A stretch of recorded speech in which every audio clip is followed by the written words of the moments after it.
is a lamp unto my feet, and a light unto my path.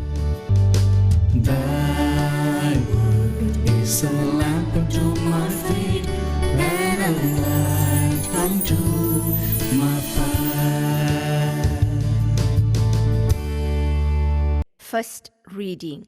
A reading from the Acts of the Apostles, chapter 20, verse 30, and chapter 23, verses 6 to 11. Wishing to determine the truth about why Paul was being accused by the Jews, the commander freed him and ordered the chief priests and the whole Sanhedrin to convene. Then he brought Paul down and made him stand before them. Paul was aware that some were Sadducees and some Pharisees. So he called out before the Sanhedrin, "My brothers, I am a Pharisee, the son of Pharisees. I am on trial for hope in the resurrection of the dead." When he said this, a dispute broke out between the Pharisees and Sadducees, and the group became divided. For the Sadducees say that there is no resurrection, or angels, or spirits, while the Pharisees acknowledge all three. A great uproar occurred, and some scribes belonging to the Pharisee party stood up and sharply argued, "We find nothing wrong with this man. Suppose a spirit or an angel has spoken to him?" The dispute was so serious that the commander, afraid that Paul would be torn to pieces by them, ordered his troops to go down and rescue Paul from their midst and take him into the compound. The following night, the Lord stood by him and said, "Take courage, for just as you have borne witness to my cause in Jerusalem, so you must also bear witness in Rome." The word of the Lord. A reading from the Holy Gospel according to St. John, chapter 17, verse 20 to 26. I ask not only on behalf of these, but also on behalf of those who will believe in me through their word, that they may all be one, as you, Father, are in me, and I am in you. May they also be in us, so that the world may believe that you have sent me. The glory that you have given me, I have given them, so that they may be one, as we are one, I in them and you in me, that they may become completely one, so that the world may know that you have sent me and have loved them even as you have loved me. Father, I desire that those also whom you have given me may be with me where I am, to see my glory, which you have given me because you loved me before the foundation of the world. Righteous Father, the world does not know you, but I know you, and these know that you have sent me.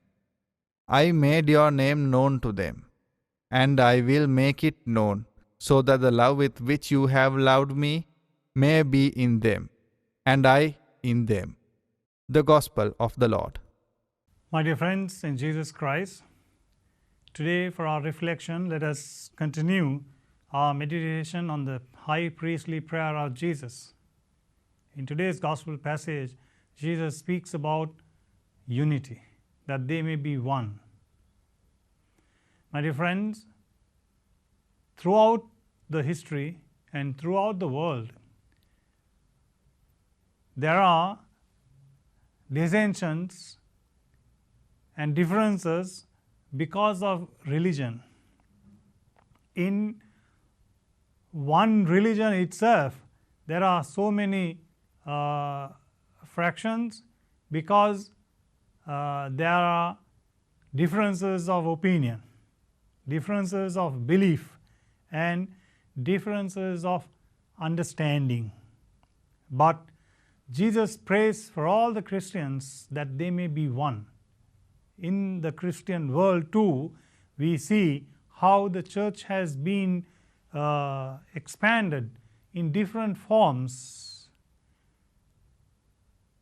We have the Apostolic Catholic Church, formed on the apostolic foundations of the 12 apostles.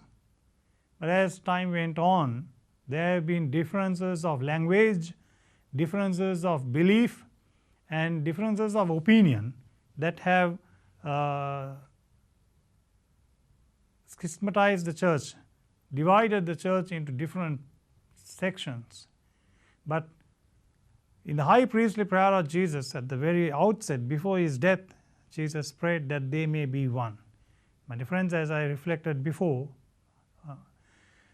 this goal, this aim of becoming one should be beyond our human and earthly restrictions. Therefore, let us pray that we may be one as one people of faith, one people of God in the kingdom of heaven.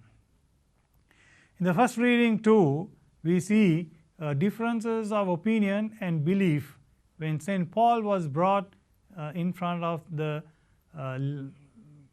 judge.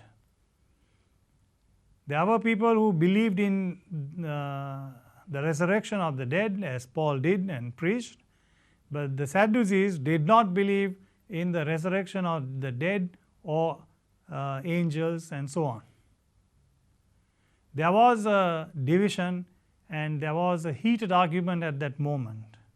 My dear friends, in our world too, we see, because of certain ideologies, we have divided ourselves into different paths. But today's first reading and the gospel remind us of our need to be united. We need to bear witness to Jesus, who prayed for us that we may be one.